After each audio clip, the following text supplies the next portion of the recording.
At itong mutya na ito ang magpapalakas sa dugong aswang na nasa katawan ng bata.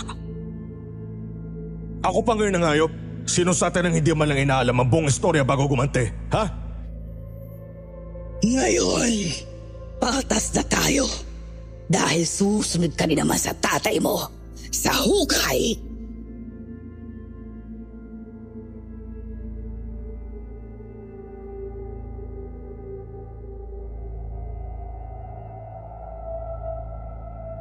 Magandang araw po sa mga kayanggaw na nakikinig ngayon, lalong-lalo na sa mga magagaling na voice actors at narrator ng channel na ito.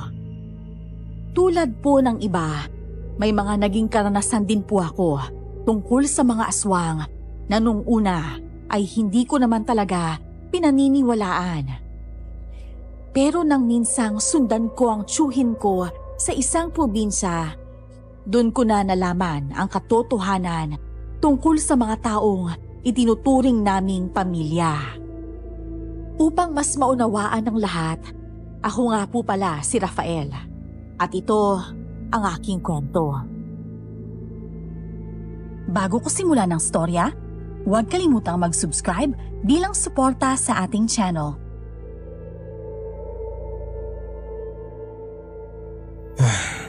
Gabing-gabi na. Ano na naman kayong problema ng mga to? Hello? Hello, Rafa? Oh, Tia Mila. Teka, bakit po kayo umiiyak? Ano po bang problema? Kasi, yung tiyuhin mo kasi. Ano na naman po bang ginawa ni Tio Lando? Mukhang lagi nilang kayo may problema. Paano kasi? Nahuli ko siya may katawagang babae. Kinampronta ko siya tapos nag-aaway kami. Ay nako, si Tio talaga oh. Alam na nga buntis kayo puro pa konsumisyon. O siya, sige, pupunta po ako dyan bukas sa bukas yan para kausapin siya. Yun na nga ang problema, Rafa. Wala siya rito. Umalis na siya kanina nung nag-aaway kami. Ano po? Iniwan ka niya dyan? Hindi ba siya nag-aalalang buntis ka tapos iiwanan ka niya? Hindi ko rin alam sa tiyuhin mo eh. Paano kung nandun na pala siya ngayon sa babae niya? Hindi ko kakayanin, Rafa. Hindi ko kakayanin. Teka lang po, Tia. Kumalma po kayo. Sandali, tatawagan ko po siya para makasigurado. Pakiusap, Rafa. Pabalikin mo rito ang asawa ko. Hindi ko talaga kakayanin kapag sumama nga siya sa babaeng yon.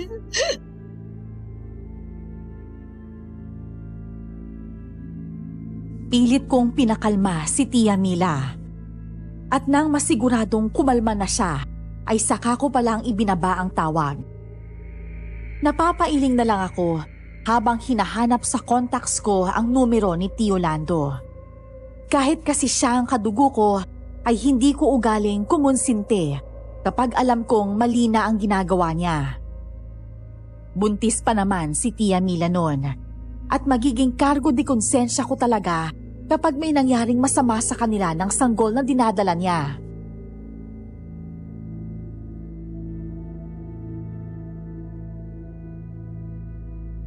Tagal naman niyang sumagot. Oh, langya, pinatay pa nga talaga. Teka, tawagan ko nga ulit.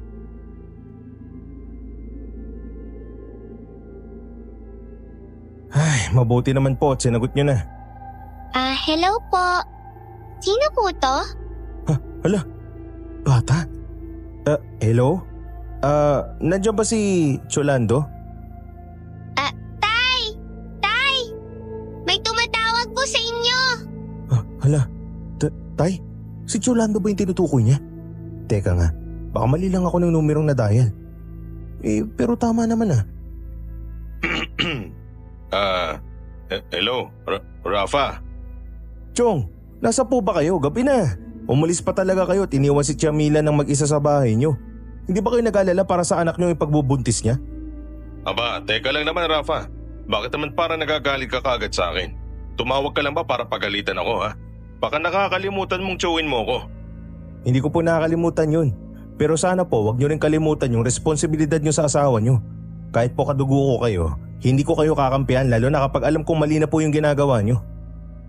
Siya, sige na. Nakakainis naman kasi yung tiyahin mong yun eh. Masyadong selosa. Wala naman akong ginagawang masama. Wala nga ho ba talaga?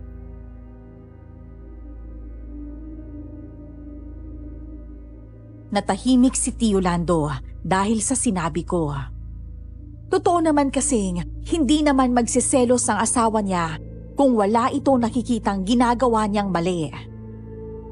Pero dahil ako na nga mismo ang nakarinig na tinawag siyang tatay ng isang batang babae, ay kaagad na akong kinutuban. Kaya naman, hindi na ako nagpatumpik-tumpik pa at kaagad ko na rin siyang tinanong. Yung batang babae po kanina, anak niyo po ba yun? Hindi Ano ka ba? Siya, ibababa ko na tong tawag Kaya mo tuwi na rin ako. Hindi ko po alam kung nasaan kayo ngayon pero siguro pagpabukas nyo na lang po yung pag-uwi nyo at baka kung mapaano pa kayo sa daan. Gabi na po masyado Siguraduhin nyo lang po na maayos si Chamila sa bahay nyo. Tawagan nyo po siya. Oo nga. Sige, gagawin ko yan.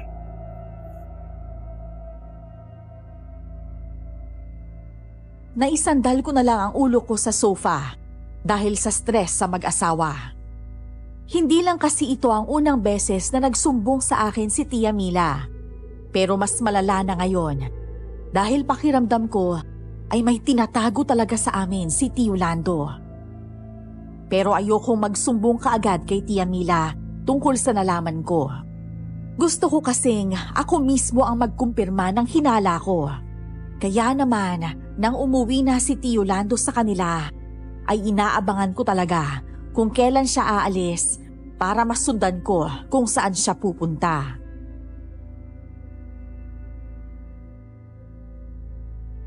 Ay, bundat! Diyos ko naman, Terry. Atakin naman ako sa puso niya dahil sa'yo ano mo kasing ginagawa mo dyan Ano, stalker ka na ngayon? O hindi Teka nga. Baka yan ang tiyuhin mo, diba? Yan namang ini-stalk mo dyan Huwag mo sabihin yung tiyahin mo. Naku, yari ka dyan, pre. Aray! Ba't naman bigla ka nang babatok dyan Ang sakit Loko ka kasi Ano ba akala mo sa akin Hindi ako pumapatol sa may asawa Tsaka lalong hindi ako pumapatol sa mga karelasyon ng mga kadugo ko. Hindi ako marunong tumalo ng kapamilya. Jesus! Oo na lang. Ang dami ka agad sinabi. Ano ba kasing ginagawa mo dyan Pumasok ka kaya agad sa kanila. Kahit sino kasing makakita sa'yo dyan nakakalaing talagang stalker ka Huwag mo nga akong pakialaman. May kailangan lang akong malaman kaya ako nagtatago. Tsaka huwag kang maingay dyan. Mahuli pa ako niyan dahil sa'yo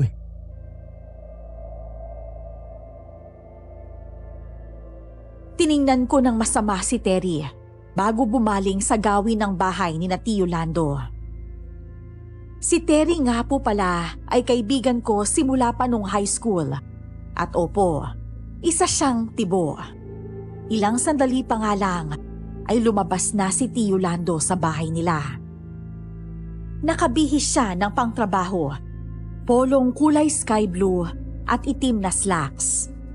Isa kasing bisor si Tio sa isang malaking grocery store. Susundan ko na sana siya nang bigla naman akong tawagin ni Tia Mila.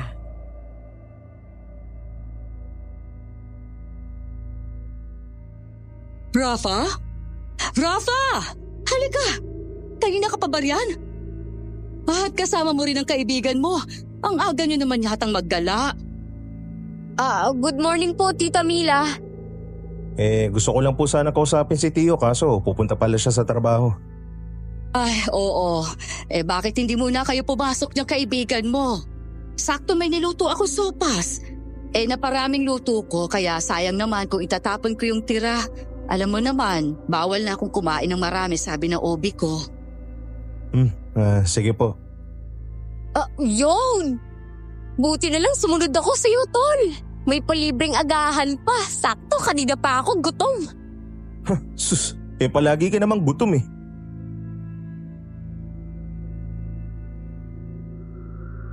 Ipinaghain nga kami ni Tia Mila ng pagkain. Tahimik lang akong kumakain habang si Terry naman at Tia Mila ang nagkukwentuhan.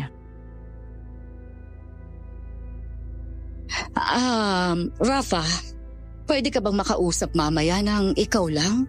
Tungkol kasi ito sa tiyuhin mo. Pwede naman po. Wala naman pong problema sa akin yun. Pagkatapos kumain, ay iniwan namin sa sala si Terry na nanonood ng TV. Kami naman ay nagtungo sa garden sa likod ng bahay nila. Humugot pa siya ng isang malalim na hininga bago simulan ang sasabihin niya.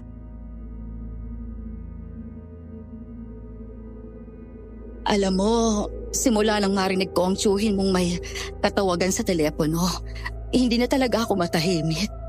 Hindi na nga rin ako nakakatulog dahil sa sobrang pag-iisip. Nako, masama po para sa inyo magpuyat. Kakausapin ko na lang po si Tio Lando pag uwi niya mamaya. Yun nga rin Gabi na siya palagi kong umuwi samantalang 7:00 naman nagsasara ang grocery. Ano na kayo nangyari kay Tio? Hindi naman siya ganyan dati. Nakita ko po kung gaano niya kayo kamahal na tipong may walay pa lang sa inyo ng ilang segundo Parang taon na para sa kanya. Pero bakit ngayon? Ay, nako. Alam mo, malakas talaga ang kutob kung may lumalanding babae dyan sa tiyuhin mo mabuti nga kung nilalandi lang siya. Pero paano pala kung ginagayuman na siya?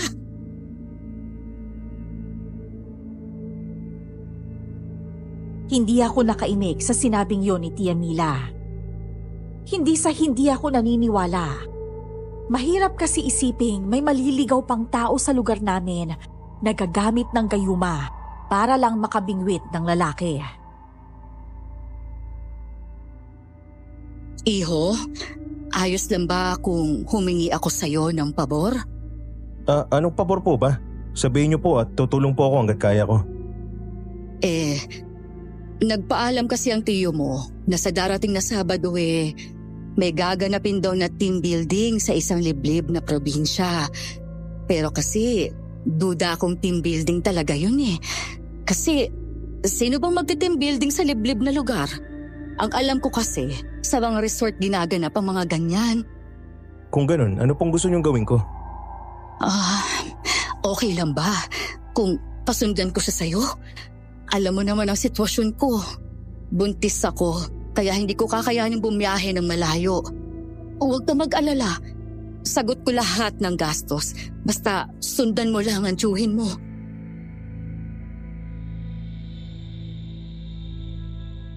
Dahil naaawa ako kay Tia, ay pumayag na ako sa gusto niya. Kahit pa ang ibig sabihin nun ay kakalabanin ko ang sarili kong tiyuhin. Pero ayoko kasi talaga na may babaeng naaagrabyado. Dahil naaalala ko lang ang nanay kong namatay dahil sa depresyon nang iwan siya ni tatay at ipagpalit kami sa ibang babae. Simula noon, ipinangako ko sa sarili kong hindi ako tutulad sa kanya. At hanggat maaari, ay ayoko ring maranasan ni Tia Mila ang dinanas ng nanay ko. Sandali, kukunin ko sa kwarto ang panggastos mo Tapos, isasulat ko na rin yung address na pupuntahan mo. Malakas kasi talaga ang kutob ko na nasa probinsyang yon ang kabit ng tiyuhin mo. Sige po, Tia. Sandali lang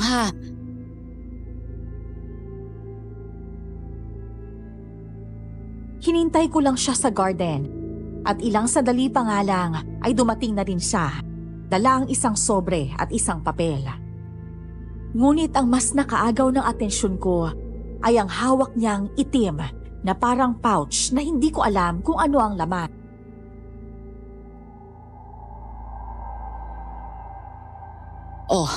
Heto ang address at ito na rin yung panggastos mo. At kaunting paalaala ko lang mag-iingat ka sa lugar na yon dahil delikado sa mga probinsyang tulad nun. Heto. Dalhin mo na rin to para may protection ka mula sa mga masasamang elemento o anumang alagad ng dilim. Itim na ba to? Oo, mutya ang tawag dyan at wag na wag mo yung iwawala. Hanggang sa makauwi, ay iniisip ko pa rin ang tungkol sa itim na bato na yon. Parang narinig ko na kasi yon sa mga kwento ng mga matatanda at sa mga dramang katatakutan sa radyo. Pero hindi ko na maalala kung para saan yon. Pero dahil may tiwala ako kay Tia Mila, ay hindi ako naghinala sa kakayahan ng batong yon. Nang dumating naman ang araw ng Sabado, ay maaga pa akong gumising para puntahan ang sinasabing lugar ni Tia Mila. Pero hindi ko inaasahan na pupuntahan ako ni Terry sa bahay ng umagang yon. Uy, tol. Saan punta mo? Ang aga mo naman yata. Saka ang dami mong dala. May importante akong lakad eh. Ikaw, ba't ang aga mo naman yata pumunta dito? Makikikain sana ako eh. Kunyemas naman kasi yung lalaki ni mama eh. Napakabatugan. Nakikitira na nga lang, gusto pa buhay-hari. Nilayasan ko nga. Di akong pagsilbihin yung taong kagaya niya na puro pasarap lang ang alam. Ay nako, siya, may bagong sayang na kanin doon. Bili na lang tayo ng ulam kina Aling Feliz. Buti na lang, naabutan mo pa ako nag-aayos ng gamit. Kasi kung naabutan mo akong palis na, sorry ka na lang. Yun, ayos! O edi tara na. Mamaya maubusan pa tayo ng ulam dun eh. Alam mo namang mabenta talaga ako sa panindang ulam ni Aling Feliz eh. Kapag ganitong umaga.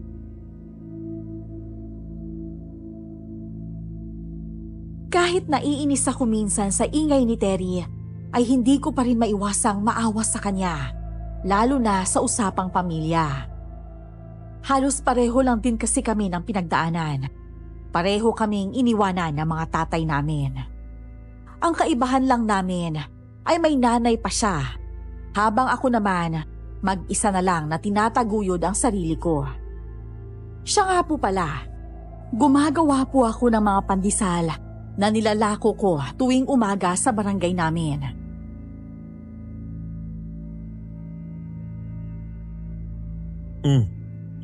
Pagkatapos mo kumain, saan ka pupunta? Ito naman oh. Tinatanong po ba yun? E di syempre sasama ako sa'yo. Hoy! Loko ka! Anong sasama ka dyan? Hindi pwede no? Bakit? Gaano ba kaimportante ang lakad mo ha? Mag-i-ispeya ka lang naman sa tiyuhin mo sa malayong probinsya.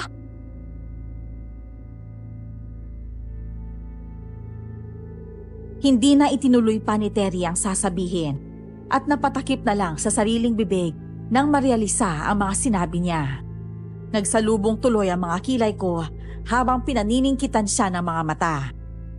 Siya naman, pasimple lang na bumaling sa ibang direksyon habang inaabot ang tubig at saka uminom. Alam mo, ikaw talaga napaka-chismosa mo. Nakinig ka sa usapan namin ni Chamila, no? Ano? Uy, hindi ah. Ba't ako makikinig sa usapan ng may usapan, no? Sus, nahuli ka na nga eh. Alam mo, Teresita, nahuhuli ang mga isda sa bibig kaya huwag ka nang magmaang-maangan pa dyan. Nasabi mo na babawi mo pa. Ano ko? Oo na nga, Rafael. Teresita ka ng Teresita ka dyan eh. Kung Teresin kaya kita ha. Aba, nagbanta ang bulinggit.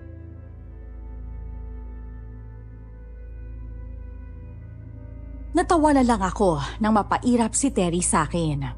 Sa totoo lang kasi, kahit pa tomboy siya, ay lumalabas pa rin talaga ang pagiging babae niya. Dati nga, inaasar ko pa siya na mas mahinhin pa siyang kumilos kesa sa mga nagiging jowa niya. Kaya madalas talaga kaming magbangayan. Isinama ko na nga lang siya sa lakad ko noon papuntang probinsya. Pero bago yun, ay pinagpaalam ko muna siya sa nanay niya, habang siya naman ay kumukuha ng mga gamit niya na dadalhin. Baka kasi matagalan kami doon, kaya kailangan talaga niyang magdala ng pamalit, lalo't babae pa rin naman siya. Oo, tol. Pera muna ako ng pabasahe ah. Hindi ko pala kasi dala yung wallet ko eh. Anak ng teteng naman, Terry. Sa lahat ng pwedeng makalimutan, wallet pa talaga. Ay nako, mabuti na lang talaga may extra ako, kung hindi iiwan talaga kita dito. Sige na kasi tol, please. Babayaran ko naman eh. Promise. Babayaran ko talaga pag uwi natin. Oo na, para namang may choice ako.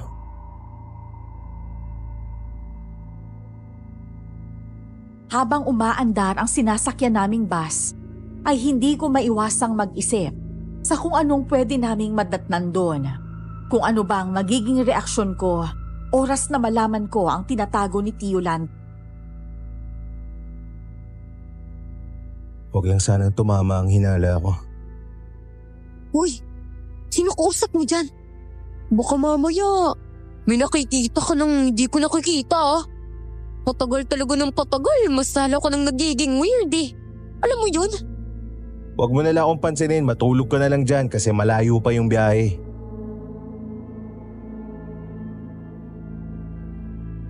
Paglipas ng mahigit 4 na oras, ay nakarating na rin kami sa probinsya. Tulog na tulog at naghihilik pa rin nun si Terry. Kaya nilabas ko ang cellphone kong depindot at saka siya kinuhanan ng litrato. Pagkatapos ay saka ko siya tinapik ng mahina sa pisngi para gisingin. Uy, Terry, tol, gising na. Nandito na tayo. Anak man, tumutulo pa talaga laway oh. Hoy! Uy! Ano ba? Ikaw matutulog yung tao eh. O sige, ayaw mong gumising? Eh di maiwan ka na lang dyan, bababa na ako. Uy! Grabe naman to! Sandali lang naman! Uy, tol!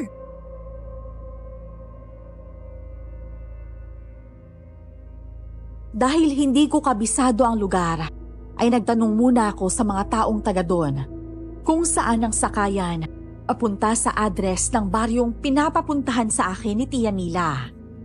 Mabuti na lang at may tricycle driver doon na nagmagandang loob na ihatid kami ni Terry sa baryo.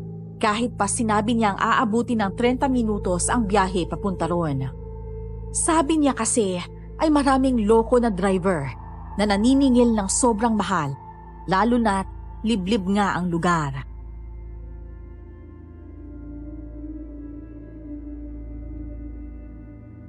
Sigurado po kayong dito yun, Manong ha? Oo, ito na po yung bayad. Salamat po ha. Grabe, dito na ba yun? Wala naman yatang ibang mga bahay dito. Liblib na baryo nga eh. Sino namang gugustuhin tumira sa isang lugar na malayo sa kabihasnan? Oh, tapos, saan tayo tutuloy nito? Ako naman, parang ito yung sa mga napapanood ko sa mga pelikula. Yung setting ng mga aswangan.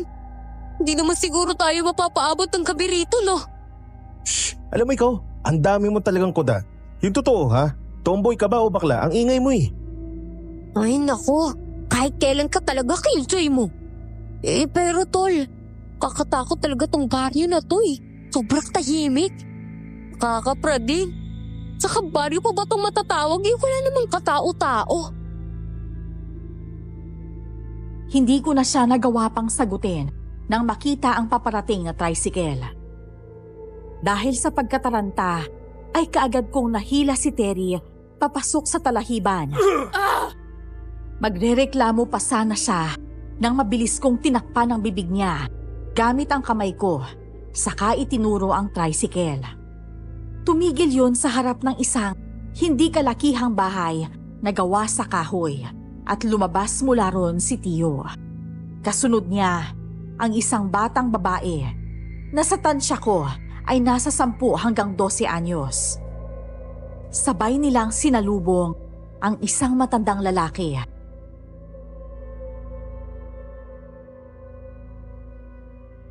Teka tol, tama ba yung nakikita ko? Join mo ba talaga yun? Pero sino yung batang kasama niya? Pamangkin niya ba yan? Hindi ko pa alam at yun ang aalamin ko. Wala naman kasi akong kilalang malapit na kamag-anak niya rito eh. Lahat nasa mga malalayong probinsya na. Eh kung ganun, hindi kaya may kabit yung tiyo mo? Hindi kaagad ako nakasagot sa tanong na yon ng kaibigan ko. Dahil ayokong pangunahan ang mga bagay-bagay. Baka kasi pamangkin lang pala talaga yon ni Tio at magkamali ako ng hinala. Pero bakit kailangan niya pang magpanggap na papasok siya sa trabaho gayong hindi naman talaga sa trabaho ang punta niya? Napabuntong hininga na lang ako. Ano tol? Tutungangan na lang ba tayo rito? Puntahan kaya natin yung tiyo mo. Alam mo kasi medyo nagre-reklamo na tong mga dragon ko sa tiyan eh. Bakit kasi sumama-sama ka pa? Panira ka talaga, alam mo yun? Oo, tingnan mo yan oh. Kunwari ka pa eh, gutom ka rin naman pala. Ay, putik naman talaga. O siya, tara na nga. Kahit kailan talaga sarap mong sakalan eh. Ay, nako. Kahit kailan ka talagang sama ng ugali mo sa akin no. Eh, palibasa kasi mas gustuin ako ng mga chicks kesa sa'yo eh. Sus, yabang. Eh namimilipit ka naman dahil sa dysmenorrhea, buwan-buwan. Huwag nga ako, Teresita.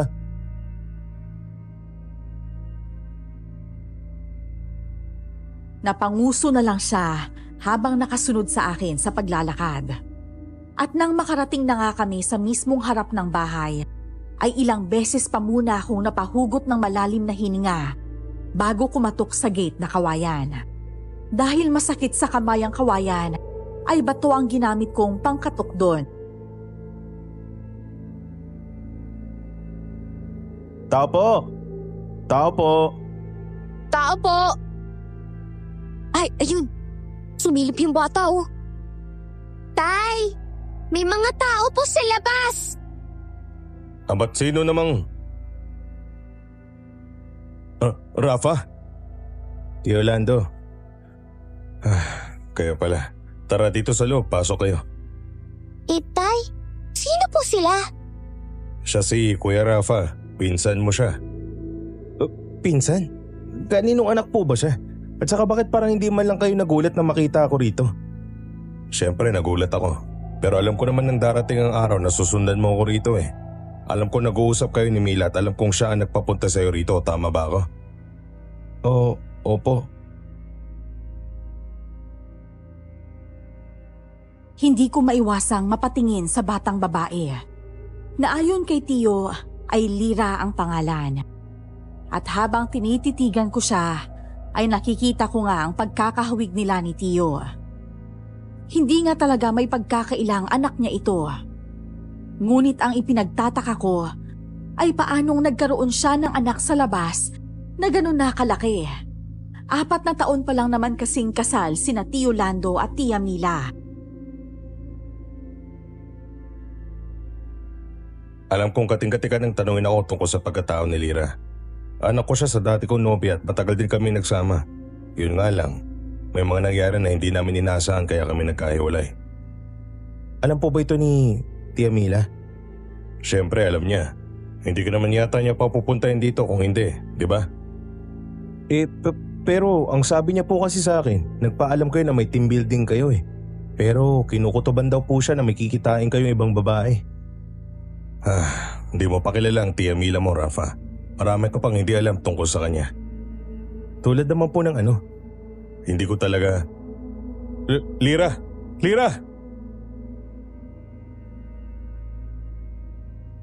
Hindi na nga nagawa pang ituloy ni Tio ang dapat na sasabihin niya nang bigla na lamang manghina at bumagsak sa sahig ang bata. Kaagad naman niya itong dinaluhan. Lumapit na din ako sa kanila. Ngunit nagulat ako nang bigla na lamang dumilat ang bata. Tumitig ito ng masama sa akin. At pagkatapos ay bigla itong nangisay. Maya-maya pa ay may isang matandang lalaki naman na lumabas mula sa kwarto. Ano yung narinig ko bumagsak? Teka, Lira iha, ano nangyayari sa'yo? Tay, hinatake na naman po siya ng sakit niya. Ikaw binata, huwag kang lumapit sa kanya. May kakaiba akong nararamdaman sa'yo at hindi yung maganda. Malakas ang dala mong enerhiya at napakabigat no. Nang sabihin yun ng matanda, ay kaagad naman akong lumayo. At nang gawin ko yun, ay himalang biglang tumigil sa pangingisay ang bata. Kaagad itong binuhat ni Tio Lando at saka dinala sa isang kwarto. Nakita mo na ang nangyari. Gulo lang ang dulot nyo rito kaya kung maaari lang sana ay bumalik na lang kayo sa pinanggalingan nyo. Tol, mukhang hindi tayo welcome dito ah. Ano ba kasing ginawa mo ha? Shh, tumimik ka nga dyan. Dadagdag ka pa eh. Nakita mo bang may ginawa ako, ha? Sabi ko nga wala eh. Naman, Lalabas na sana kami ng bahay nang lumabas naman si Tio mula sa kwarto at tawagin kami. Napabuntong hininga na lang ako bago pumihit paharap sa kanya. At ganun din si Terry. Muli pang tumingin sa likuran niya si Tio na para bang tinitingnan kung naroon pa bang matandang lalaki. At nang mapansing wala na ito ron, ay saka naman siya nagsimulang magsalita. Pasensya na, iho ha. Hindi naman kasi akin tong bahay na to kaya wala akong karapatang suwayin tong gusto ni tatay. Tatay po ba siya ng kabit niyo? Alam kong mali ang paraan ng pagtatanong kong yon. Pero huli na, dahil nabitiwan ko na ang mga salitang alam kong magpapasama ng loob niya. Nakita ko pa kung paano kumuyom ang mga kamao niya. Hindi ko gusto yung tapas ng dila mo, Rafa ha. Wala kang alam sa buong katotohanan kaya wag na wag mo akong pagsasalitaan ng ganyan. Pasensya na po. Ayoko lang naman po kasing may taong nasasaktan. Ayaw mo nang may nasasaktan. Pero hindi mo iniisip ang mararamdaman ko sa mga sinabi mo. Rafa, ayoko magalit sa'yo. Pero kung huhusgahan mo ako base lang sa nakita at nalaman mo ngayon, hindi yun makatarungan. Hindi mo kilala si Mila, iho. Minamanipula ka lang niya katulad ng ginawa niya sa akin noon. Ano pong ibig niyo sabihin? Inaamin kong masyado akong nagpadalos-dalos ng mga panahong yon nang hindi man lang muna inaalam ang buong dahilan kung bakit at paanong nagkaroon si Tio ng anak sa labas. Nakatingin lang ako kay Tio noon habang siya naman ay nakatingin din sa akin na para bang may nais siyang iparating gamit ang mga mata niya. Bukas na tayo mag-usap. Sa ngayon maghanap muna kayo ng matutuluyan dahil ayaw ni tatay na may ibang tao rito, lalo na sa kalagayan ngayon ni Lira. Naiintindihan ko po. Magkita na lang ulit tayo bukas. Tatawagan na lang kita. Mabuti na lang at hindi kami nahirapan ni Terry na maghanap na matutuluyan.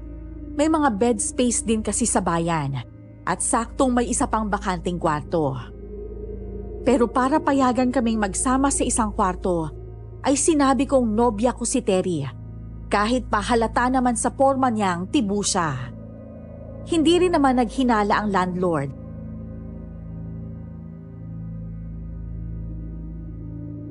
Ikaw, Rafa, kunwari ka pa eh. Aminin mo na nga. May gusto ka ba sa akin, ha? Hala, kapal ha. Hindi ko talaga alam kung saan ka kumukuha ng lakas ng loob para sabihin sa akin yan. Baka naman ikaw talaga may gusto sa akin. Tignan mo nga sumama ka pa talaga hanggang dito. Naks naman tol, ikaw may tinatago ka pala Pala, ayoko na nga. Nambabakto yung patuloy sa akin. Ay nako, paidlip na nga lang.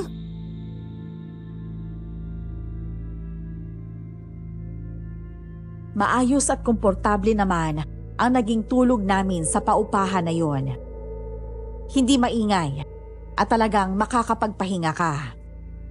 Kaya naman kinabukasan, maaga pa akong gumising para maghanap na naman ng mabibilhan ng pagkain namin ni Terry. Hindi ko na lang siya ginising noon dahil ang sarap pa ng tulog niya habang naghihilik at tumutulo ang laway. Ngunit nang hugutin ko ang pitaka ko mula sa bulsa ng bag ko, ay sumama ang isang maliit na itim na pouch na naglalaman ng mutya ayon kay Tia Mila. Ano ba talagang kwenta nito? Parang wala namang kakaiba sa batong to. Itapon mo na yan. Labing itapon mo na yan eh. Pag hindi ba yan itinapon, magsisisi ka. Wala, umaga na pero nananaginip pa rin tong tombits na to. Nagulat ako nang bigla siyang dumilat at saka tumingin sa akin ng diretsyo. Sumipa ang kaba sa dibdib ko dahil nakakatakot ang mga tinging ipinupukol niya sa akin. Dahil doon ay kaagad ko siyang nahampas sa noo gamit ang pitaka ko. Hindi naman yun malakas, pero sapat na para matauhan siya. Aray naman, Rafa! Ba't ka ba naman nangahampas ng pitaka? Sa noo ko pa talaga. Ang sakit kaya. Loko ka kasi. Bakit ka ba nakatingin ng ganun sa akin? Nakakatakot ka, alam mo yun? Para ka kasing dinaanan ng masamang hangin Nauutot ako Yan tuloy yung burong. Ay nako. Sabi pa naman nila kapag hindi nila basta utot sa puwet, sa bunga nga lalabas. Ano ba yun? Ayos lang mabaho naman talaga yung bunganga mo Ganun mabaho.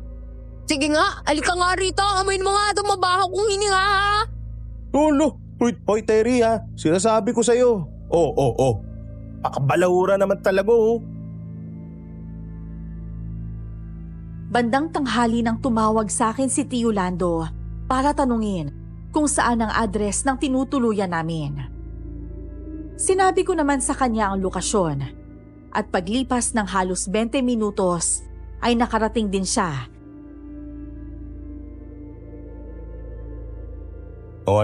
Tara, kailangan doon tayo mag-usap sa walang masyadong tao.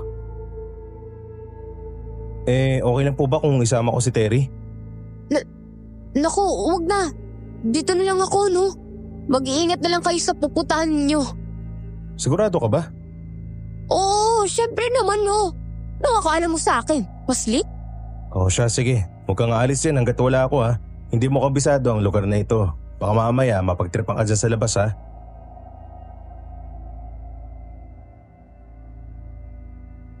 Sa isang ilog, hindi kalayuan sa tinitirhan niya ako dinala.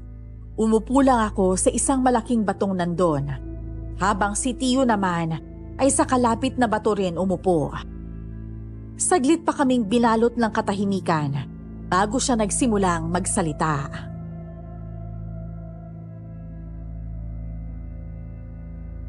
Si Lira, anak ko siya sa dati kong kinakasama bago ko pa man makilala si Mila. Ang totoo niya, magpapakasal na dapat kami nun. Pero may nangyari ngang hindi inaasahan. Nangyari po? Nagkasakit si Ninita at hindi matukoy ng mga doktor kung ano ba talaga ang sakit niya. Lumulobo ang tiyan niya pero nakakapagtakang hindi makita sa mga laboratory result niya kung bakit. Pero paano naman po yun nangyari? At saka dinala niyo po ba siya sa ibang ospital? Maraming ospital na ang napuntahan namin pero isa lang ang sinasabi nila. Hanggang sa nagpasya kaming ipatingin siya sa isang albularyo. Tapos yung albularyong yun, si Mila ang nagrekomenda. Pero imbis na gumaling, mas lalo pang lumala ang sakit ni Ninita. Kita ko ang lungkot sa mukha ni Tio. Sa tanang buhay ko, hindi ko pa siya nakitang ganun kalungkot.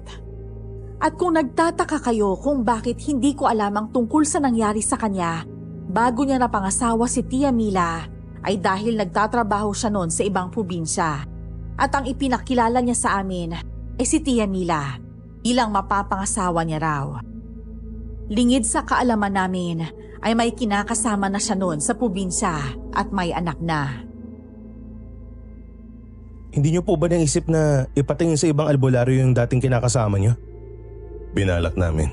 Pero habang nasa biyahe kami, biglang inatake ng sobrang sakit ng tiyan niya si Ninita. Hanggang sa nakita ko na lang na tinudugo siya. Sinubukan ko pa siyang dalhin sa ospital noon pero huli na. Wala na siya. Base sa kwento ni Tio, parang nagkakaroon na ako ng ibang hinala tungkol kay Tia Mila. Kung siya ang nagpakilala kay Tio ng albularyong gumamot sa dati niyang kinakasama, maaaring peke ang albularyong yun. Parang sinadya na hindi malunasan ng sakit ni Ninita para magawa niya ang plano niya. Kung ganun po, hindi po kaya nakulam yung dati niyong kinakasama? Yun ang sabi ng albularyong tumingin kay Ninita noon. Siyempre may kutob na rin kami ni tatay noon kaya ipinagkatiwala namin si Ninita sa kanya. Pero walang iya. Imbis na gumaling, mas lalo pag lumala ang sakit ni Ninita. Nawala ako sa sarili ko noon. Hindi ko alam kung anong nangyari tapos nang mahimasmasan ako, kasado na ako at may asawa. At yun nga si Mila. Ano po? Kung iniisip mong marami lang nagayuma ako, oo, ganun na nga nangyari. Hindi ako makapaniwala sa mga narinig ko. Ibig sabihin, Kaya nagiging malamig na ang pakikitungo ni Tio Lando kay Tia Mila ay dahil nawala na ang bisa ng kulam. Nahihiwagaan talaga ako noon sa mga nangyayari sa pamilya ni Tio Lando. Lalo pat noon lang ako nakasaksi ng ganon. Na may mga nagagayuma at nakukulam pa talaga kahit nasa modernong panahon na. Kung ganun, alam na po ba ni Tia Mila na nawala ng bisa ng gayuma sa inyo? At saka paano naman po kayo nakawala sa mahika ng gayumang yun? Dahil sa tulong ni tatay, pinuntahan niya ako sa trabaho at may ipinainom siya sa akin. Pagkatapos nun, parang bigla akong nagising sa isang mahabang panaginip. At doon na ako tinanong ni tatay kung anong huli kong natatandaan. Ayon kay Tio, ang huli niyang natatandaan ay noon pang libing ng ina ni Lira. Pagkatapos noon ay hindi na raw siya nakauwi sa bahay nila at naiwan na nga ang bata sa pangangalaga ng tatay ng kinakasama niya. Ipinakilala niya sa akin na matanda bilang Tatang Kadyo. Inusisa pa nga ako noon ni Tio kung ano raw ba ang sinabi ni Tia Mila sa akin bago ako sumunod doon sa probinsya.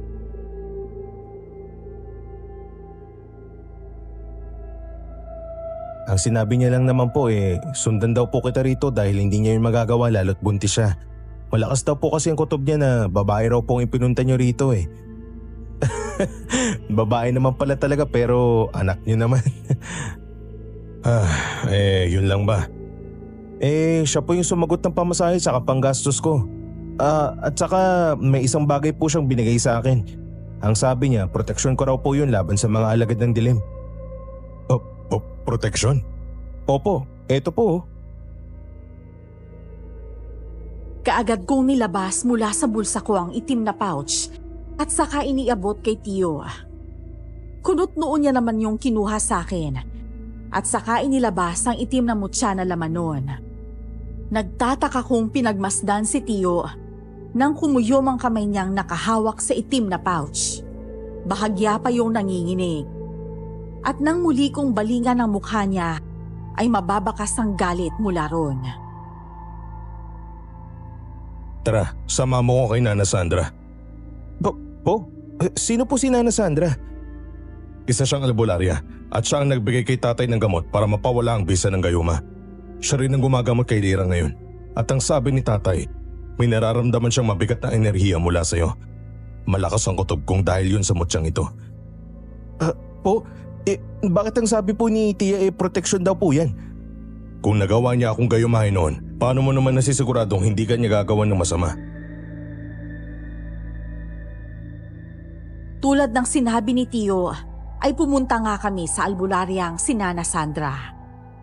At pagdating pa lang namin doon, ay ramdam niya na kaagad ang bigat na dala ng itim na mutya. Kaagad na ipinakita ni Tio Lando sa albularya ang mutya. At hindi pa man ito nahahawakan yun, ay alam niya na kaagad kung saan galing yun.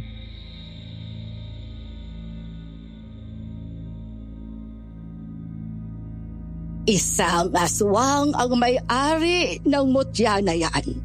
At hindi lang basta-basta aswang, kundi isang malakas na uri ng aswang. Bakit po sabi ni Tia Mila proteksyon daw po yan? Ibinigay niya ito sa iyo bago ka nagpunta kay Kadyo, tama ba? Oo. At ano namang nangyari nang lumapit ka kay Lira? Natumba po siya tapos tumirik yung mata niya at saka nangisay. Kung ganon, tama nga ako ng nararamdaman. Nais ng aswang na yon na mahirapan si Lira. At itong mutya na ito ang magpapalakas sa dugong aswang na nasa katawan ng bata.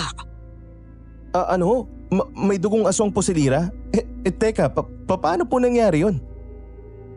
Isang aswang si Ninita at namanan ni Lira ang dugo niyang yun.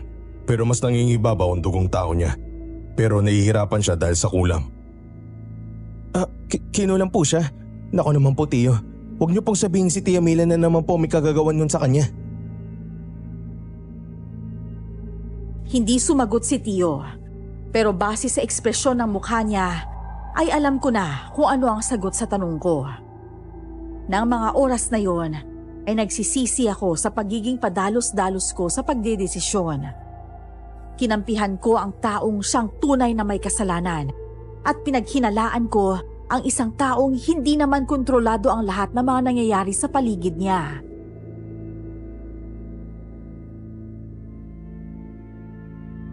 Rafa, teka, umiyak ka ba, iyo? Pasensya na po kayo, Tiyo. Hindi ko po muna inalam yung totoo bago ako nagsalita. Pasensya na po kung napagsalitan ko kayo ng masama. Sana po mapatawad niyo ako. Oo.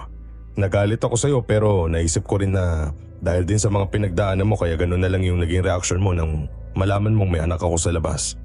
Pero iyo, wala sa atin ang may gusto na mangyari ang lahat ng ito. Lahat naman tayo nagkakamali, iho. Pero ngayon, alam mo nang hindi ka dapat manghusga sa kapwa mo nang hindi mo pa nalalaman ang buong istorya. Dapat hindi lang isang panig ang pinakikinggan mo. Opo, Nana Sandra. Tatandaan ko po yan. Pasensya na po talaga kayo, Tiyo. Masya, kalimutan na lang natin yun. Nangyari na ang nangyari. Ang mabuting gawin na lang natin ngayon ay matuto sa mga pagkakamali natin at gawin natin ang makakaya natin para hindi na natin magawa ulit ang mga pagkakamaling yon. Sa ngayon, kailangan muna nating alamin kung sino nga bang kumukulam kay Lira. Hindi siya masagap ng kakayahan ko at malakas ang kutob ko. Gumagamit ng itim na salamangka ang tao na yon. Kung ganun, hindi pala talaga basta-basta mga kalaban niyo, Tio Lando. Hindi ko alam kung anong naging kasalanan ko sa kanila. Bakit nila to ginagawa sa pamilya ko? At yun ang aalamin mo, Rafa. Ano pong ibig niyong sabihin? Uuwi ka sa syudad at mamanmanan mo ang bawat kilos ni Mila. Alam kong habang nandito tayo sa malayo, kumikilos din siya para mas lalong pahirapan ang anak ko.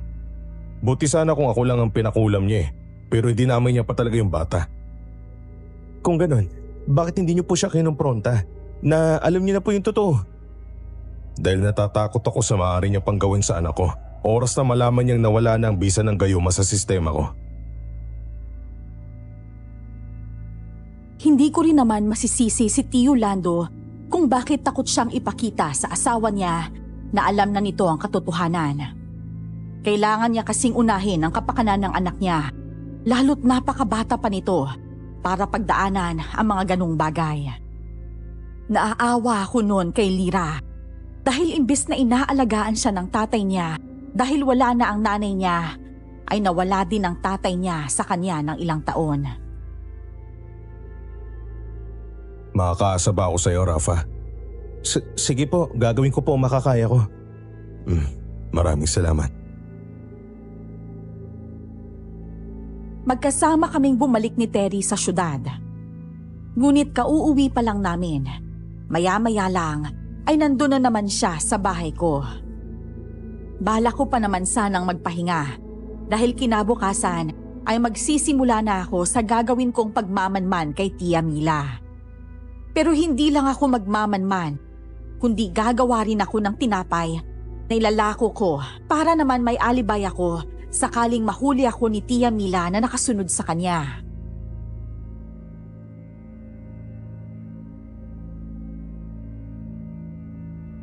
Tol! Rafa! Anak ng tinapay naman, oo. Ano na naman ba, Terry? Kauuwi lang natin bakit nandito ka na naman? Kasi yung tiya mo! Tinugod daw sa ospital! Ano? Kailan daw? Kanina lang daw Si mama lang nga din ang nagsabi sa akin Kung nagtataka kayo kung paano mas naunang nalaman ni Terry ang nangyari kay Tia, ay dahil mas malapit ang bahay nila kina Tia Mila. 4 na kanto pa kasi ang layo ng bahay ko mula sa kanila. At kahit pa alam kong may kasalanan si Tia Mila kay Tio Lando, ay hindi ko pa rin maiwasang mag-alala para sa kalagayan niya. Lalo na sa batang dinadala niya. Kaya naman, Nang malaman ko ang nangyari sa kanya, ay hindi na ako nagpatumpik-tumpik pa at kaagad na akong umalis para puntahan siya sa ospital.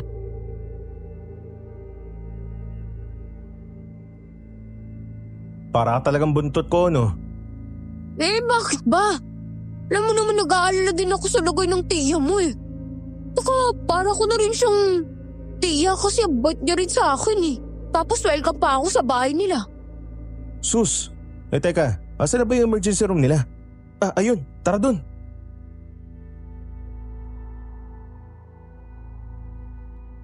Bago pa man kami makapasok sa emergency room, ay may narinig akong boses.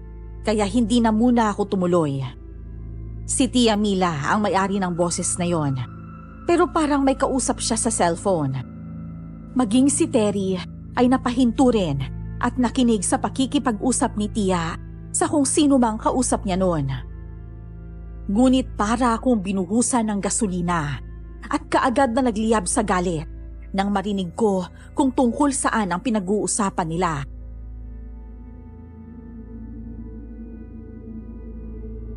Huwag kang mag-alala, mahal. Malapit na akong matapos sa ginagawa ko. Konting tiis na lang, ha? Magkakasama rin tayong 3 ng anak natin.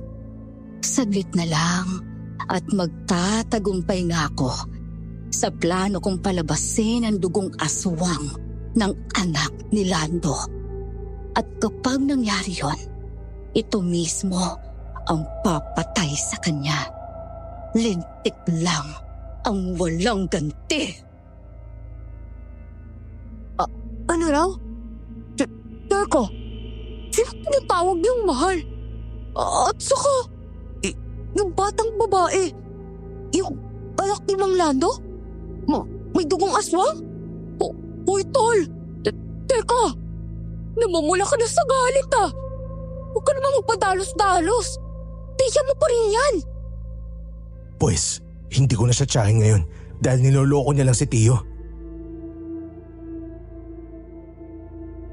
Hindi muna kami umalis noon at nakinig pa ako sa mga maaaring sabihin ni Tia Mila tungkol kay Tio Lando. Sa gayon ay malaman ko kung ano nga ba ang totoo at kung bakit niya yon ginagawa kay Tio. Kung bakit pati yung bata ay kailangan niya pang pahirapan. Ngunit yun lang ang tanging narinig ko. Kaya naman pinilit kong pakalmahin ang sarili ko bago siya puntahan at magpanggap na wala akong narinig.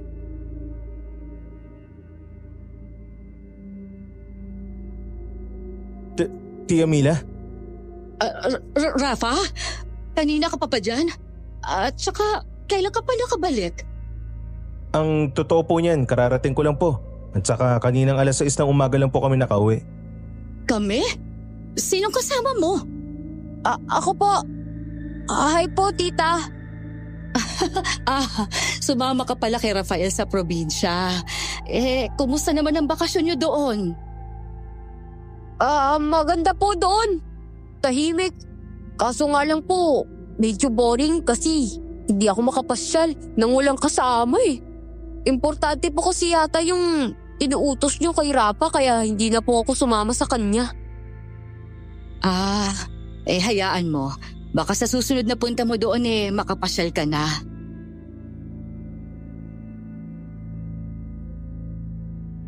Ayon kay Tia, ay dinuguraw siya. Kaya siya isinugod sa ospital. Pero nang malaman kong hindi naman pala talaga kay Tio ang batang dinadala niya, ay tila nawalan na ako ng pakialam sa kanya. Sa sama ng ginawa niya sa pamilya ko, ay parang hindi ko na makapasa puso ko ang malasakit para sa kanya.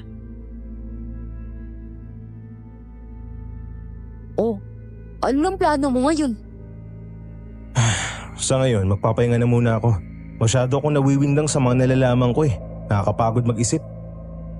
Ay nako, mabuti pa nga. Siya kapag kailangan mo ng karamay, nandito lang ako ah. Salamat, tol.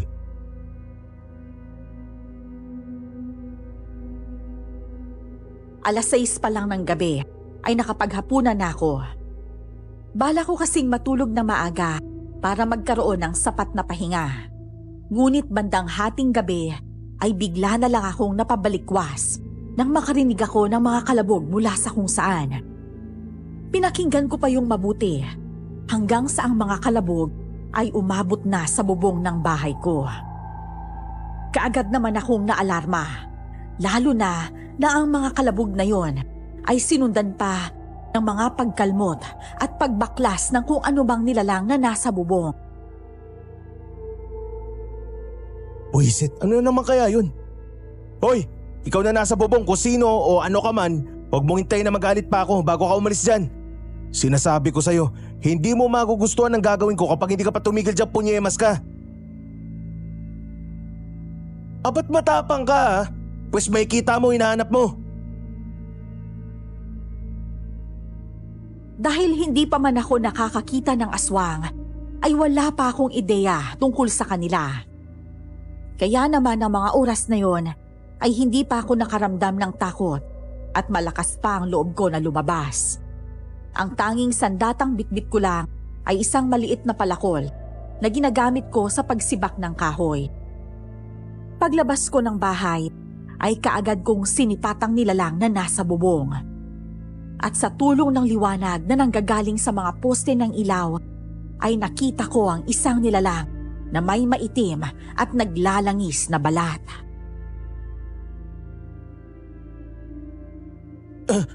Walang iya. Anong? Hoy, ikaw! Anong ginagawa mo dyan sa bubong ng bahay ko? Matapang ka? Sige, halika rito. Bumaba ka at magtutuos tayo. Dahil sa sigaw ko, ay kaagad na napalingon sa gawi ko ang nilalang.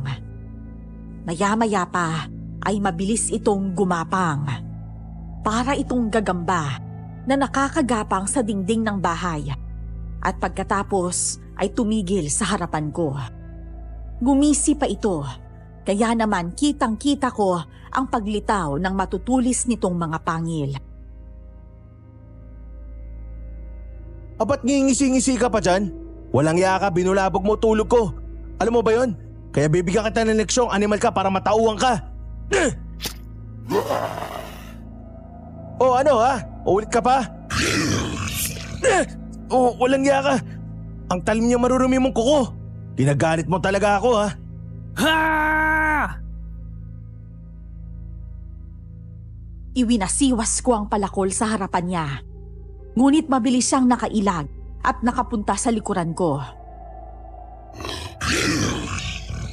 Nang iikot na sana ako para harapin siya, ay mabilis niya akong dinamba sa likuran, dahilan para madapa ako sa lupa. Napadaing na lamang ako dahil sa sama ng pagbagsak ko. Idagdag pa na nakadagan siya sa likuran ko at para akong may pasa na isang sako ng bigas sa sobrang bigat. Punyemas! Alis siya sa likod ko! Alis! Buisit naman talaga ako! Tol! Hoy! Ikaw nilalang ka! Umalis ka niya sa likuran ng kaibigan ko! Naramdaman ko na lang ang paggaan ng pakiramdam ko nang maialis ni Terry mula sa likuran ko ang nilalang. Hindi ko alam kung paano niya yun nagawa, pero labis akong nagpapasalamat na dumating siya. Tol! Ayos ka lang! Tumayo ka na dyan! Bilis! Nakakatayo na siya! Sakit ng likod ko. Langya. Nabali pa yata yung buto ko. Teka! Tulungan na kita! Teka! Nilapot na siya! Akin na yung palakol mo! Hindi pa man ako nakakasagot, ay kaagad nang kinuha ni Terry mula sa kamay ko ang palakol at saka yun iwinasiwa sa halimaw. Natamaan ito sa kaliwang braso, kaya naman napaatras ito. Saka ako binalingan ni Terry at tinulungang makatayo. Pagkatapos ay mabilis niya akong niyakag papasok ng bahay. Hahabol pa sana sa amin ang nilalang, pero mabilis na kinuha ni Terry ang walis tingting na nakasandal sa tabi at sa kanya isinara ang pinto. Teka, ano ginagawa mo, Tol? pinabaliktad yung walis. Oo nga, pero bakit? Ang dumi-dumi niyan oh, hindi mo ba nakikita? Di bali ng madubihan. Huwag lang tayo mapasok ng aswang, no? Oh, saan mo naman nalaman yan? May nakapagsabi lang sa akin. Tanda mo nung lumuwas tayo sa probinsya? Nung nagpaiwan ako sa paupahan? May nakausap akong isang matanda na nagbebenta ng bibingka. Nagkwentuhan kami tungkol sa mga nilalang ng dilim. Buti naman hindi ka na paano. Paano pala kung may lason yung bibingka nun? Loko ka.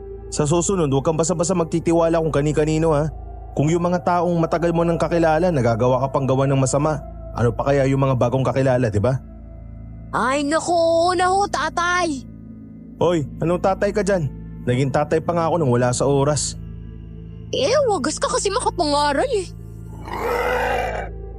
Anak ng... Itapang naman ng aswang na to. Sandali nga. Kumuha ka kaya ng asin at sa kabawang. Mas mabisa yun kaysa dito sa palakol mo eh. Sinunod ko ang sinabi ni Terry. Dahil sa totoo lang, ay wala talaga akong alam tungkol sa mga nilalang na yon. Hindi naman sa ignorante ako. Mas nagpo-focus talaga kasi ako sa mga bagay na nakasanayan ko. Lalo pat noon lang din naman ako nakaengkwentro ng mga aswang. Nang makakuha ako ng asin sa kabawang, ay nagulat na lang ako nang ilapag niya ang mga bawang at saka tinapak-tapakan. Yun ang ginagawa mo. Akala ko ba gagamitin mo yan sa aswang? Oo nga. Pero mas mabisa kasi itong kapag turog. Mas lalabas kasi ang amoy sa kakatas nito eh. Ako, anong gagawin ko? May mga barya ka ba dyan? Yung mga piso lang ha? Meron naman. Teka, ano bang gagawin mo sa barya? Di ahagis sa mga aswang. Pilak yun, di ba? Kapag dumampi yan sa balat nila, ang kahit anong pilak na bagay magdudulot yun na nakakapaso sa kanila. Inaamin kong namamangha ako sa mga natutuklasan ko noon kay Terry. Hindi ko kasi talaga inaasahang may mga nalalaman pa siyang ganon. Kaya naman, kaagad kong hinanap ang mga barya ko at saka inipon. At nang maalala ang isang pilak na punyal na ipinatago sa akin noon ni Tio Lando, ay kaagad ko yung kinuha mula sa pinaglagyan ko. Punyal yan ah! Saan yan galing? Kay Tio Lando to. Naalala kong binigay niya pala to sa akin dati bago ikasal ni Tia Mila. Pinapatapon daw kasi to ni Tia sa kanya eh. Kaso mahalaga sa kanya to kaya ipinatago niya muna sa akin. Mabuti naman kung gano'n. Marami na tayong panlaban sa aswang na yan. Kaya hindi niya na tayo masisindak. Nang lumipat sa bubong ang mga kalabog, ay saka kami lumabas ni Terry. Dala ang mga pangontra at sandata namin para kalabanin ang aswang. Inaamin kong magkahalong takot at excitement ang nararamdaman ko ng mga sandaling yon. Parang nasa isang pelikula kami at kaming dalawa ni Terry ang bida. Nandito na ulit kami, aswang! Bumaba ka na dyan at maglalaro tayo! Mag-iingat ka tol, mabilis siyang gumalaw. Alam ko, ikaw rin! Mag-ingat ka! Mutikan ka na niyang sakmaling kanina eh! Kung hindi ako dumating, yari ka talaga! Wow di thank you. Ano ka ba? Maliit na bagay. Tila hayok na tumingin sa amin ang nilalang at saka muling gumapang ng mabilis. Kala ko ay titigil siya noon. Pero nagulat ako nang bigla niya akong sugurin at dambahin. At mang sasakmalin niya na sana ako nang sabuyan siya ni Terry ng asin at saka dinikdik na bawang. Kagyat na umalis ang aswang mula sa pagkakadamba sa akin at saka dumaing dahil sa napasong balat. Ano, aswang? Lalaban ka pa rin? Sige! Tumugod ka lang kung gusto mo maging binuro, aswang! Buisit, mas lalo yata ako nabalian. 2 beses niya ba naman akong dambayin at naganan? Kaya nga mag-iingat ka eh! Huwag kang lalampalan pa! Grabe ka naman sa akin. Di ikaw nang mabilis kumilos. Ay nako, Teresita, ang gyabang mo talaga. Oh, ayan na naman siya. Nang makita kong susugod ulit ang aswang, ay kaagad ko nang inihanda ang punyal ko at saka umigkas. Inaabangan ko ang pag-atake niya at nang akmang kakalmutin niya ako, ay mabilis akong umilag at saka siya sinaksak sa tagiliran. Dumaplis lang ang patalim, pero sapat na para mapaso siya at mapadaing.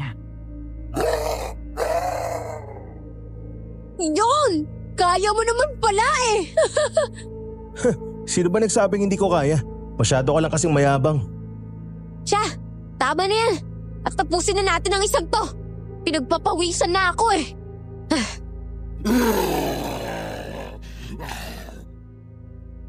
Nang makuha namin ang galaw ng aswang, ay naging madali na lang para sa amin ni Terry na tapusin siya.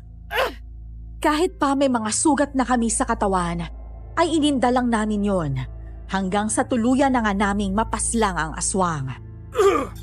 Ngunit pareho kaming nagulat nang makilala kung sino ang aswang na yon nang bumalik siya sa anyong tao niya. Walang hiya! Teka, si Mang Randy yan, di ba? Yung kinakasama ng mama mo? Walang hiyang Randy na yan! Kaya pala umiiyak si mama nung nakaraan. Nakita niya raw tong dabuhong na to na nanggaling sa bahay ni Tia Mila mo. Hindi kaya... Iniisip ko na rin. Baka isang aswang nga si Tia Mila mo at niyanggaw niya si Randy. Kasi hindi naman talaga aswang to eh. Pumapapak pa to ng mga asin eh. Kinabukasan nga ay hindi na ako nag-aksaya pa ng oras at kaagad ko nang tinawagan si Tio Lando para sabihin ang mga nalaman ko tungkol kay Tia Mila at sa pakay niya sa kanilang mag-ama. Galit na galit si Tio noon dahil hindi siya makapaniwalang nagawa siyang paikutin ni Tia Mila sa mga palad nito. Huwag po kayong mag-alala, Tio. Kung ano man po maging pasya nyo, asahan nyo pong nasa likod nyo lang ako. Handa po akong tumulong kung kinakailangan. Salamat, Iyo. Hayaan mo tuuwi rin ako dyan. Kailangan na namin magtuos ni Mila dahil sa ginawa niyong pagmamanipula sa akin, lalo na sa pananakit niya sa anak ko. Lando si Lira, inaatake na naman siya. Hindi na nakapagpaalam si Tio at kaagad niyang ibinaba ang tawag. Nag-alala ako nang marinig na inaatake na naman si Lira. Marahil ay dahil sa kulam na ginagawa sa kanya na kung sino mang inatasan ni Tia Mila na gumawa nun sa bata. Kaagad naman akong kumilos para puntahan nun si Tia Mila. Ngunit hindi pa man ako nakakalapit, ay nakita ko nang lumabas si Tia Mila at may dala siyang isang bag na tila may mga lamang gamit niya.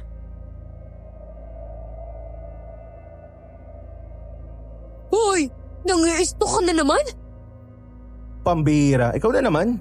Alam mo, malapit na akong manawa dyan sa pagmumukha mo. Lagi ka na lang sumusulpot eh. Hindi ka ba naman pala nawawala eh? Siya nga pala. Saan ang punta ng tiyahin mo? Mukhang may mga dala siyang gamit ah. Yun ang hindi ko alam. Kaya nga ako nagmamanman, di ba? Ang exciting naman ng buhay niyo. Anong exciting ka dyan? Kung sa'yo ito mangyari, ewan ko na lang talaga kung anong gagawin mo. Di ka tulad dun sa ginagawa mo. Napailing na lang ako dahil sa pag-iisip na meron si Terry noon. Minsan, ang matured niyang mag-isip, pero may mga pagkakataon ding dumadali ang pagiging pasaway niya. Sinundan ko nga noon si Tia Mila at nagtaka ako nang makitang dumiretso siya sa terminal ng bus. At nang makita ko ang signage ng bus na sinakyan niya, ay kaagad kong tinext si Tio. Malakas kasi ang kutob ko na doon ang punta nito. Sa sumunod na bus na kami sumakay noon ni Terry para hindi kami makita ni Tia Mila. Halos padilim na nang makarating kami sa probinsya. Kaya naman, nang makarating kami doon,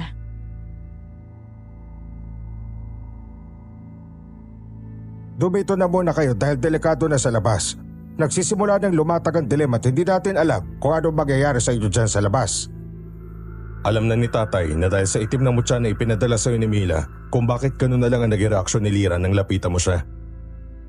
Pasensya na po ulit kayo. Lahat kami ay napatingin sa gawin ni Terry nang marinig namin ang tunog na yon. Nahihiya naman siyang napangiti na ikinatawa na lang naming tatlo. Naghapunan na lang muna kami bago ituloy ang pag-uusap namin tungkol sa planong gagawin sakaling sumalakay nga si Tia Mila. At nang matapos na kaming kumain, ay si Terry na ang nagpresentang maghugas. Nasa kalagitnaan naman kami noon ng pag-uusap ni Tio nang bigla na lang kaming makarinig ng malakas na kalabog. Ano yun? Tol! May aswang sa labas! Dalit ka na. Mukhang tama nga na dito ang punta ng babaeng yun, Rafa. Maganda na kayo, Lando. Ako na bahala magbantay kay Lira. Oo, sige oh. Rafa, iyo, maganda kayo ni Terry ng mga pangontra. Kukunin ko lang ang mga sandata ko sa kwarto. Siya nga po pala, Tio. Nasa akin pa rin po pala yung pilak na punyal na pinatago niyo sa akin noon. Kaso hindi ko po dali. Huwag ka magalala, iyo. Hindi lang naman yun ang patalim na meron ako. Marami pa akong naiwang sandata rito sa bahay dahil si tatay ang panday ng mga yun.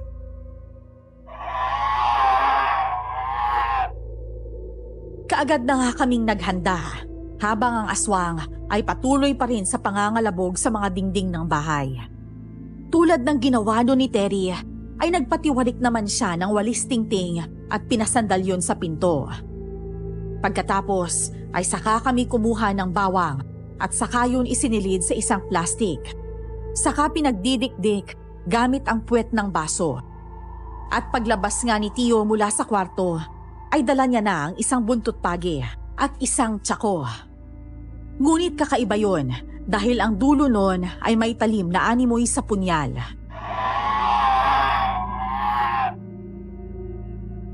O Rafa, ikaw na humawak nitong buntot pagi.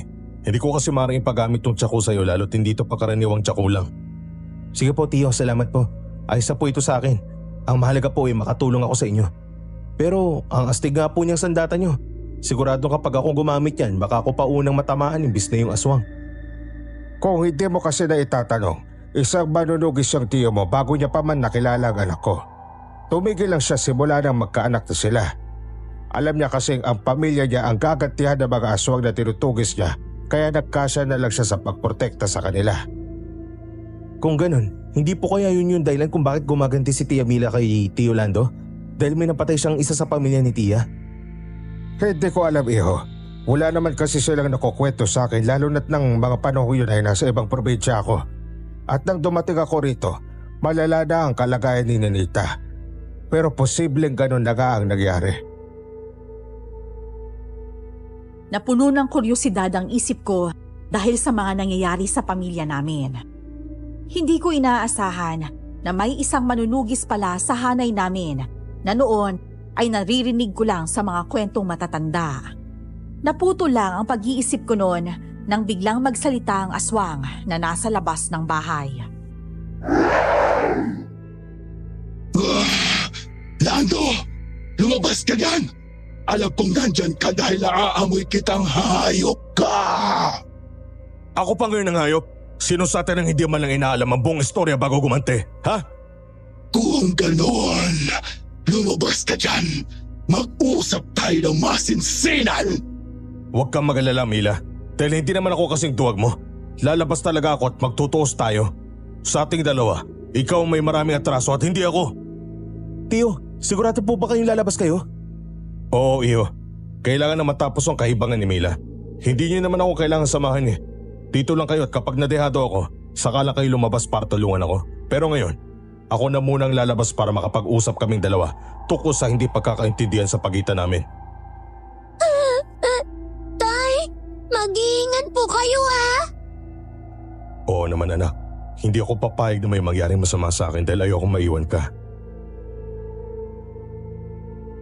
Ginawaran pa ni Tio ng isang halik sa noo ang anak bago tuluyang lumabas ng bahay. Kami naman, tulad ng bilin ni Tio, ay nakabantay lang para sa pag-rest back sakaling madehado nga siya. At hindi katulad ng aswang na una naming nakita ni Terry, ay kakaiba ang itsura ni Tia Mila.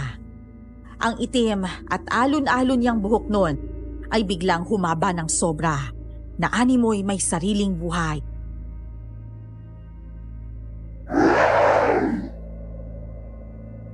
Hala, anong klase ng mga aswang kaya yan? Isa siyang kubot at ang mga buhok nila ang ginagamit nila para masilo ang mga kalaban nila. Ibang-iba yung itsura niya sa aswang na kinalaban natin kagabi. Di ba, Terry? Ngayon ko lang nalaman na may iba't ibang uri ng aswang. Akala ko isa lang itsura nila eh. Ano ka mo? May kinalaban kayong aswang kagabi? Oo. At saka ho, kinakasama po siya ng mama ko. Ang hinala ko po, nayanggaw siya gawa ng sabi ni mama. Ay nakita niya raw yung taong yun na nanggaling kina Tia Mila. Kung ganun, posible ang nayanggaw siya. Kumusta? Mahal kong asawa. Tigilan mo, Camila. Hanggang ngayon, nagpupuyos pa rin ang damdamin ko sa ginawa mong panlilinlang at pagmamanipula sa akin. Lalo na sa ginawa mo sa mag-ina ko. Dapat lang yan sa'yo dahil pinatay mo rin naman ang tatay at kapatid ko. At nang magkaroon kami ni nanay ng pagkakataong makaganti sa'yo, ginawa namin ang lahat para masiguradong maghihirap ka ng gusto. Tatay at kapatid? Ganyan ka ba talaga, ha, Lando? Mabilis makalimot? Hindi naman sana kami gaganti sa'yo kung hinayaan mo lang mabuhay sina tatay at ang kapatid ko. Pero kahit nagmakaawa na sila sa'yo at nangakong magbabago, walang awa mo pa rin silang pinatay. Ganun ba? Kaya ba galit na galit ka sa akin dahil hindi ko binigyan pa ng pagkakataong magbagong buhay ang tatay at kapatid mo? Nakalimutan mo na bang binalak nilang patay na mag-ina ko habang wala ako sa bahay? Pabuti na lang at nakarating ako kaagad. Kung hindi, baka gutay-gutay ko na silang maabutan. Pero walang hiya. Mawawala pa rin palang pinakamamahal ko sa akin kahit na anong pagpoprotekta pa ang gawin ko. Ngayon, patas na tayo dahil naramdaman ko na mawalan ako ng mga mahal sa buhay. Nagtagumpay ka man sa pagpapahirap kay Ninita at sa anak ko. Sisiguraduhin ko naman sa iyong pagbabayaran mong lahat ng yun. Nararapat lang na patayin ng mga katulad mong masasamang aswang.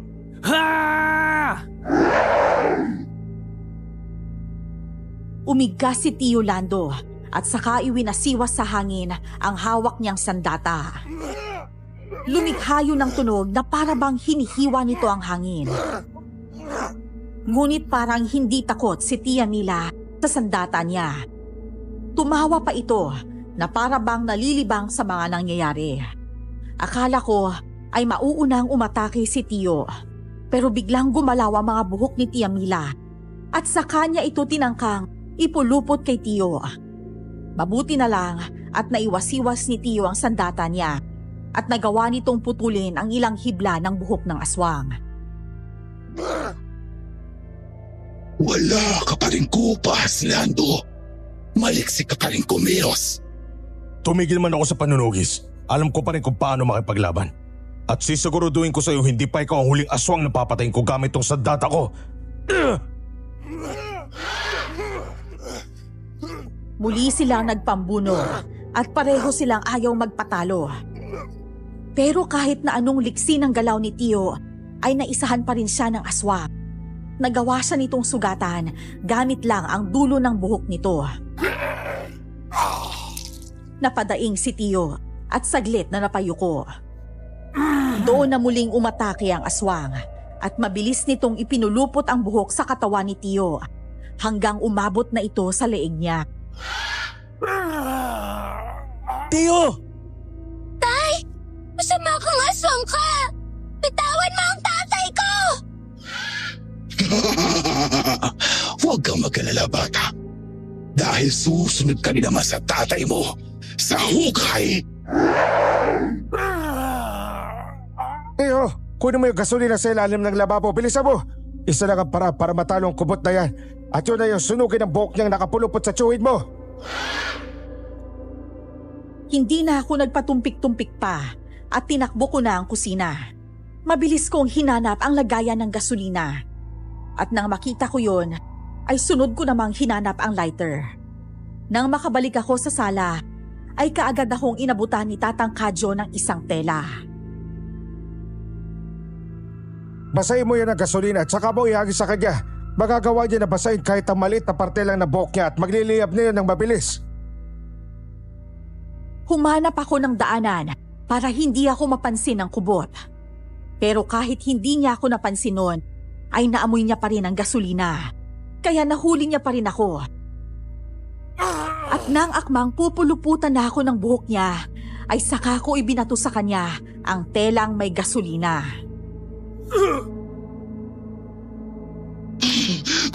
Gasolina! Oo, at ito na magiging katapusan mo, kubot! Wala na siyang nagawa nang mabilis kong sindihan ang lighter at saka yun inihagis sa kanya. Mabilis lang na narating ng apoy ang buhok niya. Kaagad niyang nabitawan si Tio at sinikap na apulahin ang apoy. Ngunit kahit anong gawin niya ay mabilis siyang natupok at maya-maya lang ay narinig na namin ang malakas niyang hiyaw. Hanggang sa ang mga hiyaw na yon ay unti-unti nang humina at naglaho.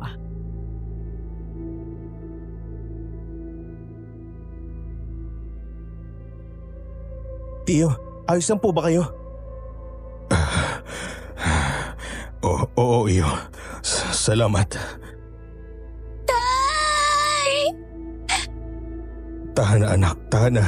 Nandito na si tatay at hindi na kita iiwan.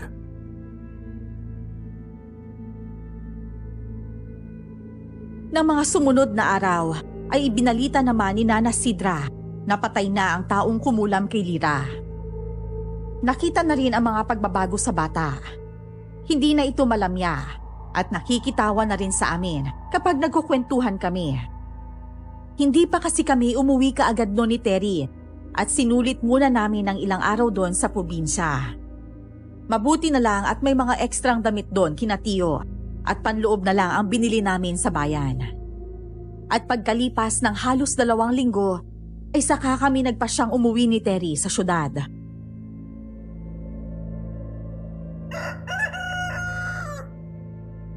Babalik pa po ba kayo rito, Kuya Rafa?